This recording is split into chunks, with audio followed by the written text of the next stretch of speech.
رسول کریم صلی اللہ علیہ وسلم نے فرمایا عائشہ یہ وہ آیا ہے جو کسی کے پاس جانے کے لیے کبھی اجازت نہیں مانگتا، وہ ملک الموت صرف میرے پاس آنے کے لیے وہ اجازت مانگ رہا ہے، اور آج کے بعد پھر کسی کے پاس جانے کے لیے اجازت نہیں مانگے گا۔ میں نے اجازت دے دی، ملک الموت آئے، رسول کریم صلی اللہ تعالیٰ علیہ وسلم کی روح پاک کو نکالا، رب اعلیٰ کے پاس لے گئے۔ یہ حضور کی وفات کے آخری اوقات، وہ بڑے غمگین ہیں، میں پھر جذبات میں ڈوب جاؤں گا۔ حضور اکرم صلی اللہ تعالیٰ علیہ وسلم جب وفات پائے، حضرت عائشہ صدیقہ رضی اللہ تعالیٰ عنہ کو خبر ہی نہیں تھی اس چیز کی، وہ باتیں کرتے ہوئے مصروف تھی۔ حضور اکرم صلی اللہ تعالیٰ علیہ وسلم کے ساتھ باتیں کرنے میں وہ مصروف تھیں۔ اچانک صدیق اکبر رضی اللہ تعالیٰ عنہ حجرے میں داخل ہوئے، اندھیرا تھا۔ حضور اکرم صلی اللہ علیہ وسلم کے جسم اقدس کے پاس جیسی آئے، حضرت صدیق اکبر نے محسوس کر لیا کہ اللہ کے آخری رسول اب دنیا سے پردہ فرما چکے۔ آپ اپنے آنسوؤں کو ضبط نہ کر سکے، آپ نے انا للہ پڑھا اور سیدھے میرے آقا کے ماتھے کو بوسہ دیا، اور اس کے بعد روتی ہوئی آنکھوں سے صدیق اکبر نے کہا واللہ لن یجمع الموتین، اللہ کی قسم اب اللہ تعالیٰ دوسری موت کبھی آپ پر نہیں لائے گا۔ ایک موت آنی تھی وہ آ گئی، اے رسول اب دوسری موت کبھی نہیں آئے گی۔ حضرت عائشہ نے یہ سن کر کے فوراً استعجاب کا اظہار کیا۔ وہ کہتی ہیں اس وقت تک انہیں احساس نہیں ہوتا کہ یہ آقا رسول کریم صلی اللہ تعالیٰ علیہ وسلم دنیا سے پردہ کر چکے ہیں۔ حضرت عائشہ کو انہوں نے اٹھایا، میرے آقا صلی اللہ تعالیٰ علیہ وسلم کے جسم ناز کو جب انہوں نے سلایا، جانتے ہو یہ وہ رات تھی۔ حضرت عائشہ کہتی ہیں میرے حجرے میں حضور کا یہ آخری دن تھا، لیکن سوئے اتفاق کہ اس رات میرے گھر میں چراغ جلانے کے لیے تیل بھی نہیں تھا، چراغ جلانے کے لیے تیل بھی نہیں تھا۔ یہ روایت مشہور ہے۔ جس رات رسول کریم صلی اللہ علیہ وسلم کی وفات ہوئی وہ اندھیری رات تھی، اور اندھیرا کیوں نہ ہو جب سورج غروب ہو جائے، جب آفتاب غروب ہو جائے تو اندھیرا کیسے نہ ہو۔ لیکن میرے عزیزوں اس بات کو میں یہاں بتانا چاہتا ہوں، بدھزم میں یہ بات بتائی گئی۔ گوتم بدھ نے یہ خود کہا کہ وہ مائتریہ آئے گا تو روشن ہوگا، جب وہ جا رہا ہوگا تو نہایت ہی اندھیرا ہوگا، روشنی نہیں ہوگی، لیکن اس کا چہرہ چمک رہا ہوگا۔ عزیزان گرامی مجھے بتاؤ جتنی علامتیں اس نے بتائی ہیں یہ میرے نبی کے علاوہ کس کی ذات میں پائی جاتی ہیں؟ اور بھی دیگر مذاہب ہیں دنیا کے، وقت نکل گیا۔ زردشتی مذہب جو مجوسی ہیں ان کی بھی کتاب ہے زندہ وسطہ نام سے، یہ فارسی کے لوگ تھے، ایرانی الاصل تھے، آگ کی پوجا کرتے تھے، ان کی کتاب میں بھی لکھا ہے، پارسیوں کی کتاب میں لکھا گیا ہے کہ ایک نبی آئے گا جو عرب میں پیدا ہوگا، وہ آگ کو بجھا دے گا اور کعبے کی طرف سارے لوگوں کے منہ کو موڑ دے گا۔ اس نے کہا اس وقت تک لوگوں کا قبلہ کعبہ نہیں تھا، بیت المقدس کی طرف منہ کر کے پڑھتے تھے۔ زندہ وسطہ کتاب یہ پارسیوں کی کتاب ہے جس میں یہ زردشتی مذہب کو مانتے ہیں، وہ اس میں بشارت دی گئی ہے ایک نبی آئے گا، عرب میں پیدا ہوگا، آگ کو بجھا دے گا اور سارے لوگوں کا منہ کعبے کی طرف پھیر دے گا۔ مجھے بتاؤ کعبے کی طرف کسی اور نبی نے نہیں پھیرا، بلکہ مصطفیٰ کریم صلی اللہ تعالیٰ علیہ وسلم جب مدینہ طیبہ تشریف لائے اس وقت بھی لوگوں کا قبلہ بیت المقدس تھا، بیت المقدس قبلہ تھا۔ حضور صلی اللہ علیہ وسلم 17 مہینے تک بیت المقدس کی طرف منہ کر کے نماز پڑھاتے رہے۔ مدینہ طیبہ میں ایک علاقہ ہے آج بھی، وہاں جہاں آج مسجد قبلتین بنی ہوئی ہے، وہاں میرے آقا صلی اللہ علیہ وسلم ظہر کی نماز پڑھا رہے تھے، 2 رکعت ہو چکی تھی۔ بیت المقدس اس طرف ہے، خانہ کعبہ اس طرف ہے، دونوں اپوزٹ سائیڈ میں ہیں۔ بیت المقدس کی طرف منہ کر کے میرے آقا امام ہیں، نماز پڑھا رہے ہیں، پیچھے صحابہ کی صفیں، 2 رکعت ہوئی تھی۔ حضور کے دل میں یہ خیال آنے لگا کاش ہمارا چہرہ کعبے کی طرف ہوتا تو اچھا ہوتا۔ بیت المقدس بھی افضل ہے، لیکن کعبہ وہ ہے جہاں میرے آقا کی کی ولادت ہوئی ہے۔ میرے آقا کا آبائی وطن حضور کعبے سے نہایت محبت کرتے تھے۔ اگر ہمارا قبلہ ہمارے چہرے کا رخ اس طرف ہوتا تو زیادہ اچھا ہوتا۔ یہ دل میں خیال کر کے میرے آقا آسمان کی طرف یوں دیکھ رہے تھے، کب؟ نماز کی حالت میں۔ 2 رکعت ہو چکی ہے، دوسرے پارے کا پہلا صفحہ ہے۔ رب تعالیٰ نے اسی وقت جبرائیل کو آیت دے کر بھیجا، فَلَنُوَلِّيَنَّكَ قِبْلَةً تَرْضَاهَا۔ آیت کہتے ہیں قَدْ نَرَى تَقَلُّبَ وَجْهِكَ فِي السَّمَاءِ، اے محبوب ہم آپ کا آسمان کی طرف چہرہ اٹھانا دیکھ رہے ہیں، ہم انقریب آپ کے چہرے کو اسی طرف پھیریں گے جہاں آپ کی خوشی ہے۔ اتنی آیت ہی نہیں آئی، اتنی آیت نہیں آئی، اس کے فوراً بعد دوسری اسی آیت میں جبرائیل امین یہ آیت لے کر کے آئے، فَوَلِّ وَجْهَكَ شَطْرَ الْمَسْجِدِ الْحَرَامِ۔ اے نبی دیر کس بات کی، اثر میں نہیں، ابھی آپ اپنا چہرہ کعبے کی طرف فرمائیں۔ خانہ کعبہ کی طرف سارے لوگوں کا قبلہ بدل گیا۔ دیکھو اس رسول کی 2 رکعت بیت المقدس کی طرف ہوئی، آپ پھر گئے، صحابہ پھر پیچھے حضور کے آ گئے، بلکہ ایک روایت میں حضور صلی اللہ علیہ وسلم چل کر کے آگے آئے، آپ امام تھے اور صحابہ پھر صفیں اسی طرح سے۔ وہ نماز نہ ٹوٹی نہ چھوٹی نہ پھوٹی، حالانکہ اس نماز میں رد و بدل ہوا، 2 رکعت اس طرف پھر کر کے، 2 رکعت اس طرف پھر کر کے۔ ہم اگر پھریں گے تو نماز ٹوٹ جائے گی، وہ صحابہ کی نماز ٹوٹی نہیں، اس لیے کہ اس میں درس ہے۔ نماز تو اصل وہی ہے جو فرمان مصطفیٰ کے تابع ہو، رسول جس طرف رخ کرے۔ اور صحابہ کا یہ مذہب بھی تھا۔ کچھ صحابہ بیان کر رہے ہیں، بخاری شریف کی حدیث ہے، مسلم میں حدیث ہے، ایک صحابی سے پوچھا گیا حضور اکرم صلی اللہ تعالیٰ علیہ وسلم ظہر اور عصر کی نماز میں کچھ پڑھتے تھے کہ نہیں پڑھتے تھے؟ سری نماز ہے نا، قرات تو نہیں ہوتی تھی، لیکن حضور امام ہوتے، وہ خود بھی خاموش کھڑے ہوتے یا پڑھتے تھے؟ یہ بڑا عجیب سوال ہے نا۔ اب ظہر کی نماز میں حضور کچھ پڑھتے بھی تھے کہ نہیں پڑھتے تھے؟ سب امام خاموش رہتے ہیں، لیکن آپ نے کبھی پوچھا امام صاحب آپ خاموش تو ہیں، سیدھے منہ بند کر کے کھڑے رہتے ہیں یا کچھ آپ ہلکے ہلکے میں پڑھتے ہیں؟ صحابہ سے کسی نے پوچھا، کچھ صحابہ نے کہا نہیں حضور پڑھتے ہیں، سنائی تو کسی کو نہیں دیتا تھا۔ اس صحابی سے پوچھا گیا کیسے معلوم حضور نماز میں پڑھتے ہیں؟ کہتے ہیں حضور اکرم صلی اللہ علیہ وسلم کی داڑھی ہلتی ہوئی ہم نماز میں دیکھتے تھے، حضور پاک کی داڑھی ہلتی تھی، اس کی علامت ہے کہ حضور کچھ تلاوت کرتے تھے۔ اب اس صحابی سے پوچھو آپ کا چہرہ کس طرف ہوتا تھا؟ آپ کا چہرہ کس طرف ہوتا تھا؟ نماز تو قبلے کی طرف منہ کر کے پڑھی جاتی ہے، آپ حضور کا چہرہ دیکھ رہے تھے، داڑھی ہلتی ہوئی دیکھ رہے تھے۔ وہ صحابی کی زبان سے بھی وہی ان کی روح پکارے گی جو اعلیٰ حضرت نے کہا ہے، حاجیو آؤ شہنشاہ کا روزہ دیکھو، کعبہ تو دیکھ چکے، کعبے کا کعبہ دیکھو، غور سے سن تو رضا، کعبے سے آتی ہے صدا، میری آنکھوں سے میرے پیارے کا روزہ دیکھو۔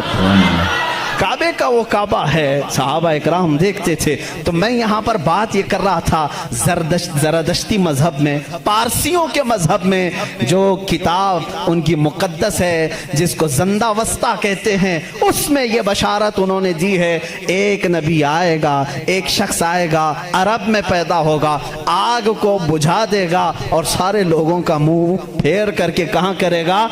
کعبے کی طرف کر دے گا۔ انہوں نے جو کہا تھا وہ صحیح کہا تھا۔ وہ رسول محتشم صلی اللہ علیہ وسلم تشریف لائے، اور جس وقت میرے آقا تشریف لائے تھے ایران میں 1000 سال سے آگ جل رہی تھی، اچانک بجھ گئی، آگ بجھ گئی۔ سارے کاہن اس دن پریشان تھے، اس آگ کو کبھی ہم نے بجھنے نہیں دیا تھا، آج کیسے بجھ گئی؟ وہی دن تھا 12 ربیع الاول کا، جب کسریٰ بادشاہ کے محل میں دراڑ پڑ گئی، جس محل کے بارے میں اس کا چیلنج تھا کہ اس کو دنیا کی کوئی طاقت گرا نہیں سکتی، وہ آج بھی موجود ہے عراق کے ایک شہر مدائن میں۔